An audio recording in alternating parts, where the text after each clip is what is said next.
My sister banned me from her child-free wedding but demanded her kids at mine, so I uninvited her after she planned a pregnancy announcement. Growing up, my sister Kayla was always the center of attention. I accepted it because I looked up to her. I thought maybe one day we'd be close. Then she announced her wedding date exactly 1 week before my 18th birthday. When I got excited about celebrating together, she told me I wasn't invited. Her wedding was child-free, and I was technically still a child. I cried and begged her to make an exception. The venue allowed minors. There was no alcohol being served. She had zero legitimate reason to exclude me except she didn't want me there. My parents refused to intervene. They said it was her big day and they had no say. I spent my sister's wedding night at home while my entire family celebrated without me. A week later, nobody had energy or money left for my 18th birthday party. I started distancing myself after that. We only saw each other at family gatherings. Years passed and I got engaged to Nate. We decided on a child-free wedding and sent save the dates a year in advance so everyone could arrange childcare. My sister called me screaming, "How dare I exclude her innocent children from my wedding?" I calmly explained that every kid in our family is under 6 years old, toddlers who'd be miserable during a long ceremony with an open bar. She raged that I was being a vindictive bridezilla, punishing her for something that happened years ago. My parents joined in, saying I was destroying family relationships over one small request. The same parents who told 17-year-old me they couldn't interfere with Kayla's wedding decisions. My fiancé pointed out the hypocrisy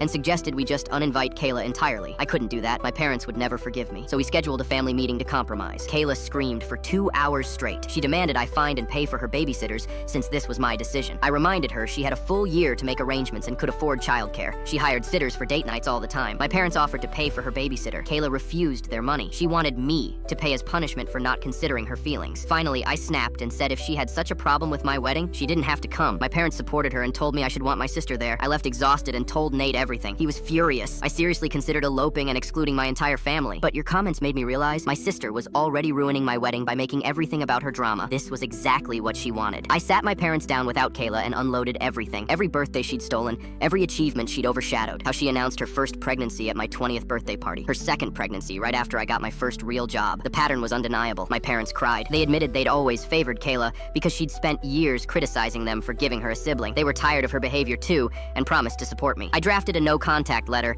and uninvited Kayla from my wedding. She went nuclear, blew up my phone, then ran to extended family claiming I was excluding her over nothing, that I was a jealous bridezilla. That's when my cousin Giselle dropped a nuke in our family group chat. Kayla had told her weeks ago that she was trying to get pregnant specifically to announce it at my wedding. She'd bragged about planning to humble me and steal the spotlight like always. She was furious about being uninvited because now she'd never get the chance to upstage me again. The family group chat exploded. Everyone turned on her. My parents were horrified. Kayla's husband didn't know about any of this. When he found out his wife wanted a third child just to ruin someone else's wedding, he lost it. Turns out she'd been pulling similar stunts with his sister and cousin. His family was already upset with her. This was the final straw. He gave her an ultimatum: get professional help or we're getting divorced. Kayla tried calling me from different numbers, screaming that I'd ruined her marriage out of jealousy. I hung up every time. Meanwhile, I'm planning my peaceful, drama-free wedding.